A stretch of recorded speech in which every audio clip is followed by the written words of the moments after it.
Double Dragon Revive arrived, bringing old-school brawling, but with a modern shine that no one expected. However, behind this triumphant return, there's a lot that went unnoticed, details that only those who dove deep noticed. So if you think you've seen everything about the new Double Dragon, get ready because today I'm going to show you 7 things no one told you about Double Dragon Revive. You know, Marian has always been that character we saw being kidnapped at the start of Double Dragon, and that became almost a joke within the community over the years. The entire franchise built itself on this damsel in distress trope, with Billy and Jimmy Lee chasing after her in practically every game. But in Revive, the developers finally gave her the spotlight she deserved for decades, and this isn't just a cosmetic change, it's a complete narrative overhaul. She's no longer the passive victim waiting to be rescued. Now she's in the fight alongside the Lee brothers with a complete moveset, her own story, and active participation throughout the campaign. This completely changes the narrative dynamic of the franchise and shows that the team understood what fans had been asking for forever, especially considering how other games in the genre had already been modernizing their female characters. The coolest part is that Marian is not simply a copy of Billy or Jimmy's movements with a different sprite. She has a completely distinct fighting style that reflects a unique personality. She is more agile, uses a lot more kicks, and has a movement that rewards those who like to play in a more technical and less brute way. While the Lee brothers are more about pure strength and devastating combos, Marian is about precision, speed, and knowing the right timing for every situation.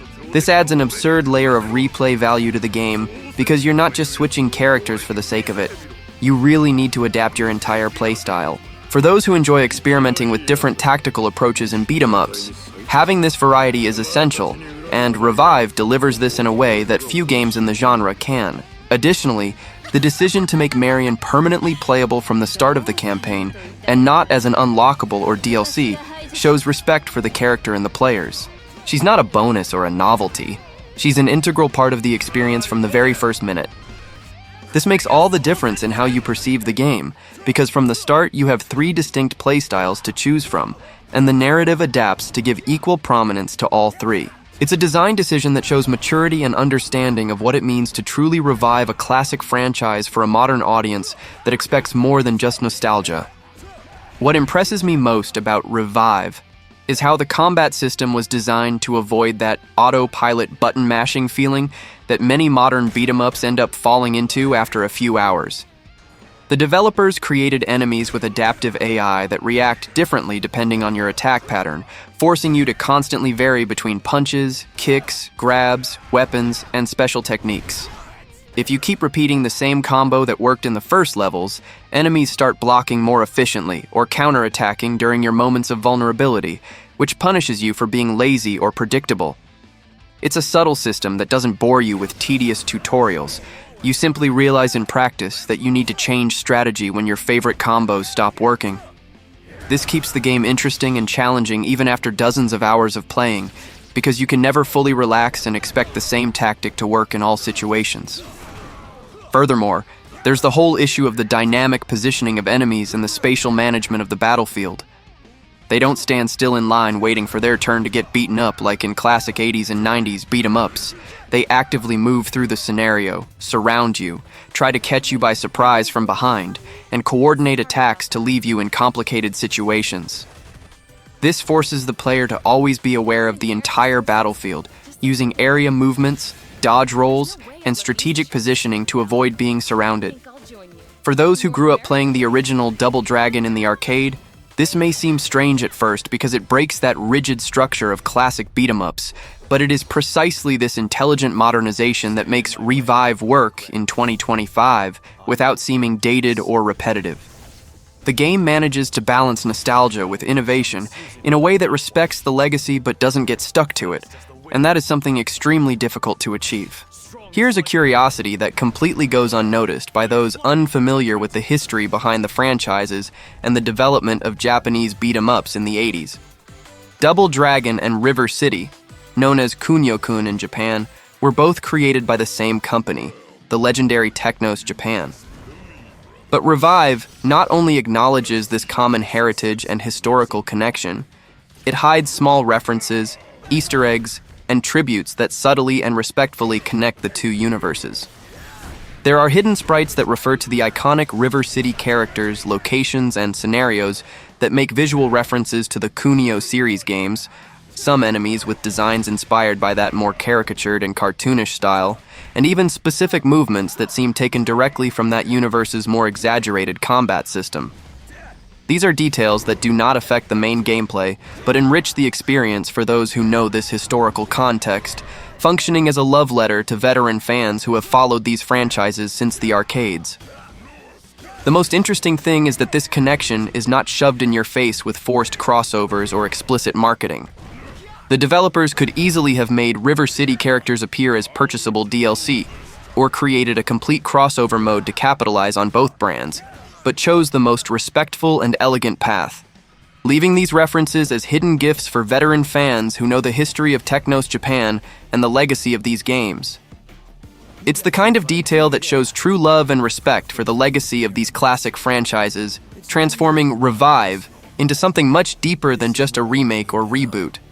It is a conscious and affectionate celebration of an entire golden age of Japanese beat-em-ups, when these games dominated the arcades and defined the entire genre.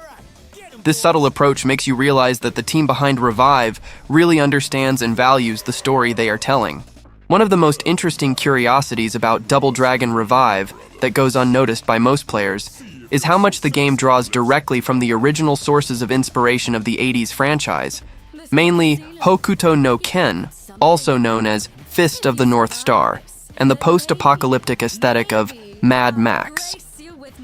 In the 80s, when Technos Japan created the first Double Dragon, they were completely obsessed with these two properties that dominated Japanese pop culture at the time.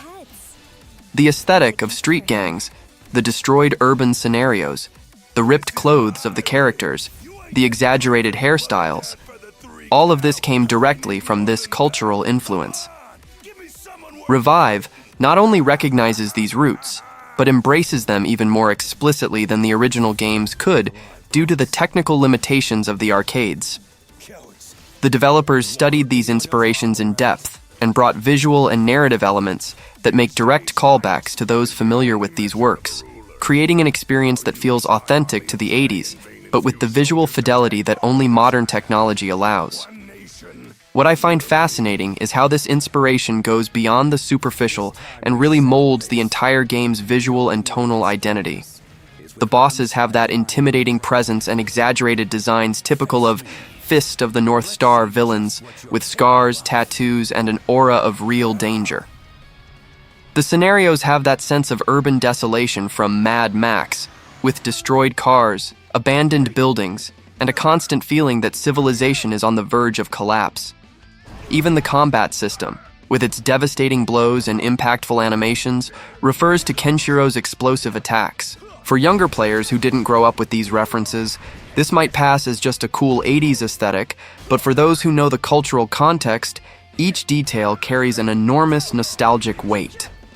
It's an extra layer of depth that enriches the experience without excluding who doesn't catch the references, which is the kind of smart design I greatly value in games that revisit classics. While many modern beat-em-ups focus on visual spectacle and endless combos that look like cinematic choreographies, Double Dragon Revive took a completely different direction by prioritizing strategic depth and conscious decision-making during combat. Each encounter was designed as a small tactical puzzle where you need to assess the composition of the enemies, the environment around you, and your own resource limitations before deciding how to approach the situation. You have enemies with shields that need to be broken with grabs or heavy attacks, fast enemies that require precise timing, distant enemies that force you to constantly move around the scenario. You can't just jump in punching everything that appears on the screen. You need to prioritize targets, manage your stamina bar, decide when to use your limited special moves, and constantly reevaluate the situation as new enemies appear. This creates constant tension and a sense of accomplishment when you finally clear a difficult area using your head and not just quick reflexes. The defense system is also much more complex than it appears at first glance, with multiple options that serve different purposes depending on the situation. You have the traditional dodge roll for repositioning, but you also have parries of precise timing that open up counterattack opportunities. directional blocks that reduce damage but consume stamina, and even evasion moves that function as animation cancels in critical moments. Mastering all these defensive mechanics is essential in the more difficult levels, where enemies are relentless and brutally punish you for any mistake. What I like most is that the game never seems unfair. When you take damage, it's usually because you made a poor tactical choice or didn't pay attention to the enemy patterns. This clarity of design, where the game gives you all the necessary tools but requires you to use them intelligently, is what differentiates Revive from more casual beat-em-ups that prioritize accessibility over depth. It's not a difficult game just for the sake of being difficult. It's a game that respects your intelligence as a player and rewards you for learning and improving. When Revive entered development, the team faced a complicated challenge. Streets of Rage 4 had just redefined how classic beat-em-ups could be visually revived with that absolutely beautiful hand-painted art style, and TMNT Shredder's Revenge had proven that nostalgic pixel art still had its place. The developers knew that copying either of these approaches would be a fatal mistake. The game would be eternally compared unfavorably to these two giants. So they made a brave decision to create a completely unique visual identity that wouldn't try to compete directly with either of these styles. The result is a fascinating hybrid approach that uses 3D models with heavy cell shading and stylized post-processing to create something that looks almost like a moving graphic novel. The colors are vibrant but dirty, with a lot of contrast and heavy shadows that give weight to the characters. The scenarios have that grainy texture that refers to the 80s without looking too retro. It's a risky choice that won't please everyone, but it definitely makes the game stand out visually in the saturated market of modern beat-em-ups.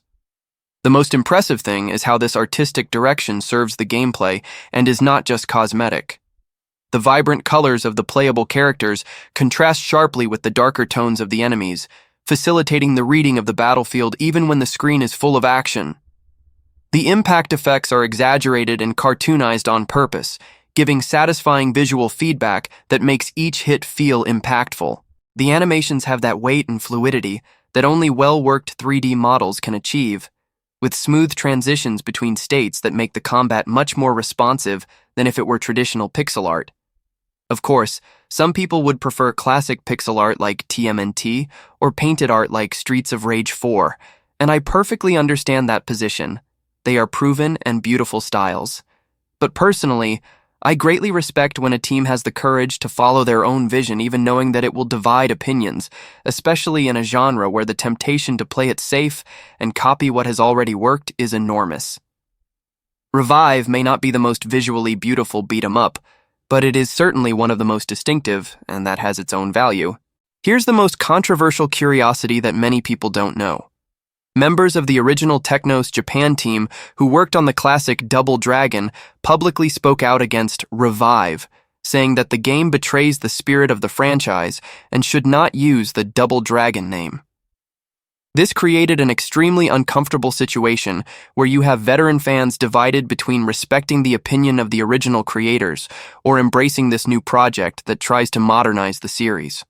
Some of the original developers specifically criticized the more strategic and slow direction of the combat, arguing that Double Dragon was always about fast, intuitive action, not about managing resources and thinking tactically. Others criticized Marian's characterization as a fighter, saying that this fundamentally changes the narrative premise that has always defined the series. It's a complicated situation because on the one hand, you want to respect the vision of the original creators, but on the other hand, the franchise had been dead for years, and someone had to try to do something new with it, or it would just become a nostalgic arcade memory. What makes this even more complex is that Technos Japan went bankrupt in 1996, and the Double Dragon rights passed through several different companies over the years, creating a confusing intellectual property situation. The original developers no longer have creative or legal control over the franchise, so their opinions, however respectable, have no real power over what can or cannot be done with the brand. The Revive team argued that they were trying to save the franchise from irrelevance by making the necessary changes for it to work in the modern market, and that being stuck to the conventions of the 80s would condemn Double Dragon to be just a museum relic. It's an interesting philosophical debate about authorship, legacy, and the evolution of intellectual properties. When does a franchise stop belonging to its original creators and start belonging to the fans and culture in general?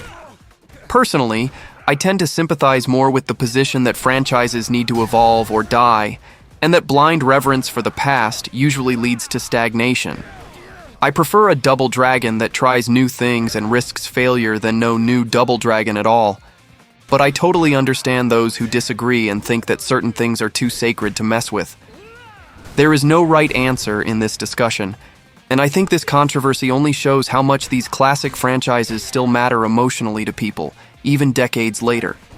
Well, that was the video. I hope you liked it, and until next time. Let's end this! Kill me!